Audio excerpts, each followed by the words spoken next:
নমস্কার বন্ধুরা, আমি সোনালি আর আমার কুকিং চ্যানেল ফুড আড্ডাতে আপনাদের অনেক স্বাগত। আমি আজকে বানাচ্ছি বাসন্তী পোলাও। এটা আমি আমার যেটা রেসিপি সেটা বানাচ্ছি, চলুন দেখে নিই কীভাবে বানানো হয়।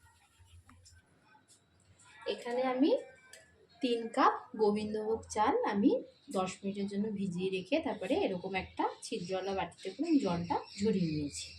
আধ ঘন্টা মতো রেখেছি, জলটা ঝরে গেছে। এইবারে একটা পাত্র নিয়ে নিলাম, এর মধ্যে আমি চালটা ঢেলে দিচ্ছি।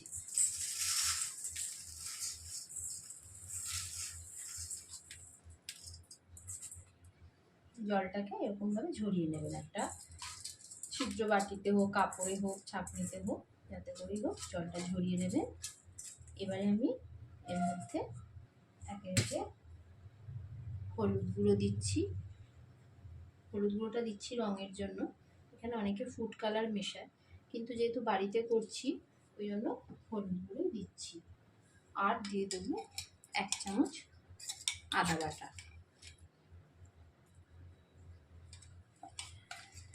এটা ছোট চামচ বলে 2বার দিলাম। আর দিয়ে দিচ্ছি অল্প গরম মশলা। আমি এখানে সানরাইজের শাহী গরম মশলাটা ব্যবহার করছি। আর দিয়ে দেবো 1/2 চামচ নুন। নুনটা টেস্ট অনুযায়ী দেবেন।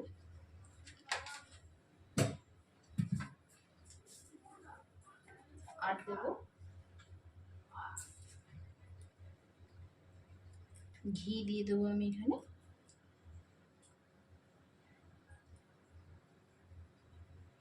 1.5 চামচ মতো ঘি দিলাম।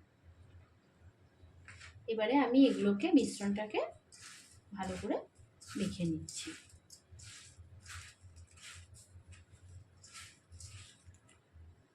আমার এই সব কিছু দিয়ে চালটাকে মাখা হয়ে গেল। এবারে আমি এটাকে সাইডে করে রাখছি, তারপরে আমি পরবর্তী স্টেপটা দেখাচ্ছি। আমি এবারে কড়াইতে খানিকটা ঘি দিয়ে দিচ্ছি, আর এর সঙ্গে আমি দিয়ে দেবো সাদা তেল।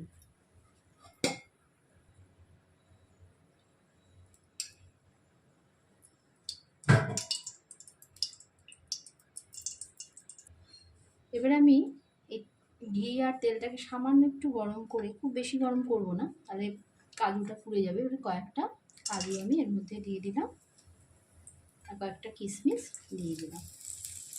দিয়ে হালকা করে ভেজে নামিয়ে রাখবো। খুব বেশি ভাজার দরকার নেই, এটা লো ফ্লেমে করবেন যাতে পুড়ে না যায়।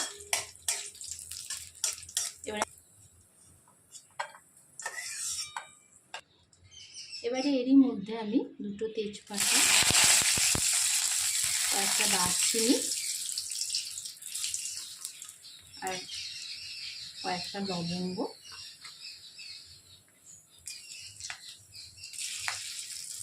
আর 3টে এলাচ দিচ্ছি। আমি একটু ফাটিয়ে দিচ্ছি এলাচগুলো, যাতে গন্ধটা ভালো বেরোয়, ওই জন্য আমি এলাচটা ফাটিয়ে দিলাম। এবারে হালকা একটা গন্ধ বেরিয়ে গেলে আমি এবারে এই চালগুলোকে দিয়ে দিচ্ছি। চালগুলো দিয়ে এবারে 8 থেকে 10 মিনিট চালটাকে ভাজতে হবে।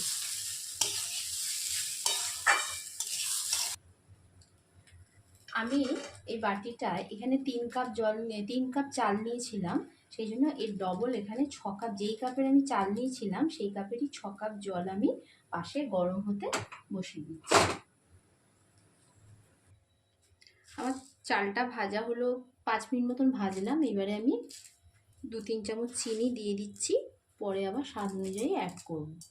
এখন 3 চামচ চিনি দিয়ে আমি ভেজে নিচ্ছি। আরও 5 মিনিট ভাজছি। চালটাকে ভালো করে ভেজে নিতে হবে, না হলে কিন্তু চাল পরে ভেঙে যাবে।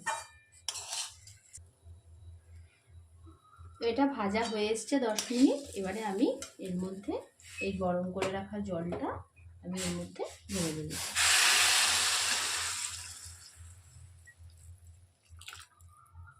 এখানে কিন্তু অবশ্যই জলটা গরম করেই দেবেন, ঠান্ডা জল দিলে কিন্তু নরম হয়ে যেতে পারে, চালটা ভেঙে যেতে পারে। গরম জল দেবেন এখানে। দেখুন এই রকম পর্যায়ে এসছে। 10 মিনিট ফোটার পরে আমি আস্তে করে দিয়েছিলাম গ্যাসের সিমটাকে। এইবারে আমি এই পর্যায়ে আরেকটু চিনি অ্যাড করছি, কারণ মিষ্টিটা একটু কমই হয়েছে। আমি তখন 3 চামচ দিয়েছিলাম, এখন আরও 4 চামচ আমি দিয়ে দিচ্ছি। এইবারে আরেকবার নেড়ে চেড়ে গ্যাসটা এখন আস্তেই থাকবে।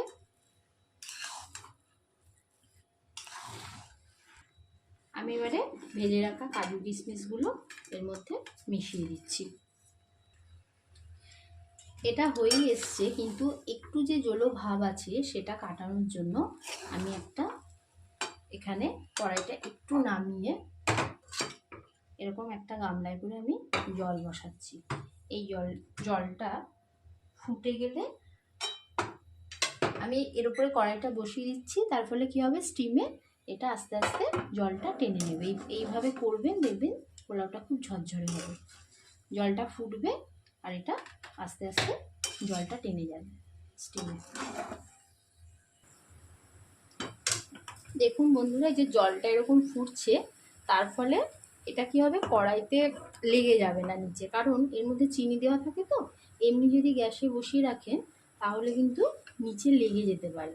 সেই জন্য আমি একটা গামলার মধ্যে জল বসিয়ে ওর উপরে দিয়েছি, তার ফলে কড়াইতে কিন্তু নিচে লেগে যায়নি। আর যে জলভাবটা ছিল সেটাও কিন্তু আস্তে আস্তে কেটে গেছে। আমার বাসন্তী পোলাও রেডি হয়ে এসছে। এবারে আমি নামিয়ে দেবো। বাসন্তী পোলাও রেডি। আমি এখানে আলুর দমের সঙ্গে সার্ভ করেছি। আপনারা চাইলে পনির বা মাংসের সাথেও সার্ভ করতে পারেন। বাসন্তী পোলাও একদিন বাড়িতে বানিয়ে দেখবেন। যদি ভালো লাগে আমার চ্যানেলটি সাবস্ক্রাইব করবেন, আর লাইক, কমেন্ট ও শেয়ার করবেন। দেখা হচ্ছে নেক্সট ভিডিওতে। ধন্যবাদ।